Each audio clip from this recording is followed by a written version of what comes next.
తమిళనాడు రాజకీయాలు మరోసారి hot topic గా మారాయి. అమ్మ మృతిపై న్యాయ విచారణ జరపాలంటూ ఓపీఎస్ దీక్షకు సిద్ధమవుతూ ఉంటే ఈసీ షాక్ తో శశికళ వర్గంలో అయోమయం నెలకొంది.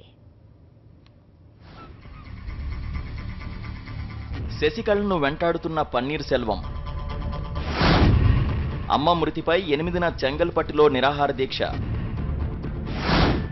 న్యాయ విచారణ జరపాలని డిమాండ్.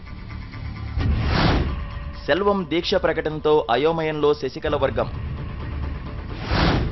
ఇప్పటికే దినకరన్కు షాక్ ఇచ్చిన ఈసీ. శశికళకు ప్రధాన కార్యదర్శి పదవిపై కొనసాగుతున్న వివాదం.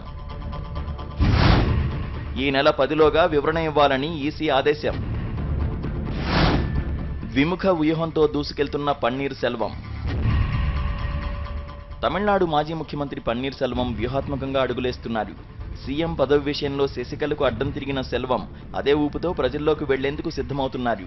అమ్మ మృతిపై మొదటి నుంచి అనుమానాలు వ్యక్తం చేస్తూ అదే అంశాన్ని అస్త్రంగా చేసుకున్నారు.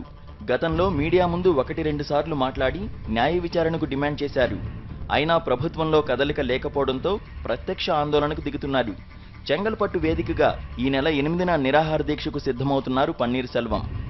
అమ్మ మృతిపై న్యాయ విచారణ జరిపించాలని ఓవైపు డిమాండ్ చేస్తూనే మరోవైపు శశికళకు వ్యతిరేకంగా పన్నీర్ సెల్వం పావులు కదుపుతున్నారు. ప్రధాన కార్యదర్శిగా శశికళ ఎన్నిక చెల్లదని ఇప్పటికే ఆయన ఈసీని ఆశ్రయించారు. మైత్రేయన్ తదితరులు ఈసీని కలిసి తమ వాదన కూడా వినిపించారు. దాంతో ప్రధాన కార్యదర్శి ఎన్నిక వ్యవహారంపై వివరణ ఇవ్వాలని గత నెలలో ఈసీ ఆదేశించింది. ఆ మేరకు ఉప ప్రధాన కార్యదర్శి హోదాలో టీటీవీ దినకరన్ ఈసీకి వివరణ ఇచ్చారు. దినకరన్ వివరణపై ఈసీ సీరియస్ అయింది. ప్రధాన కార్యదర్శిగా శశికళ విషయమే తేలనందున ఆమె నియమించిన దినకరన్ ఎన్నిక చెల్లదని స్పష్టం చేసింది. 10వ తేదీలోగా శశికళే స్వయంగా జవాబివ్వాలని ఆదేశించింది. ఈసీ తాజా నిర్ణయంతో శశికళ వర్గానికి మరోసారి షాక్ తగిలినట్లయింది. షాకుల మీద షాకులతో శశికళ వర్గంలో అయోమయం నెలకొనగా పన్నీర్ సెల్వం వర్గం రెట్టించిన ఉత్సాహంతో దూకుడు మీదుంది.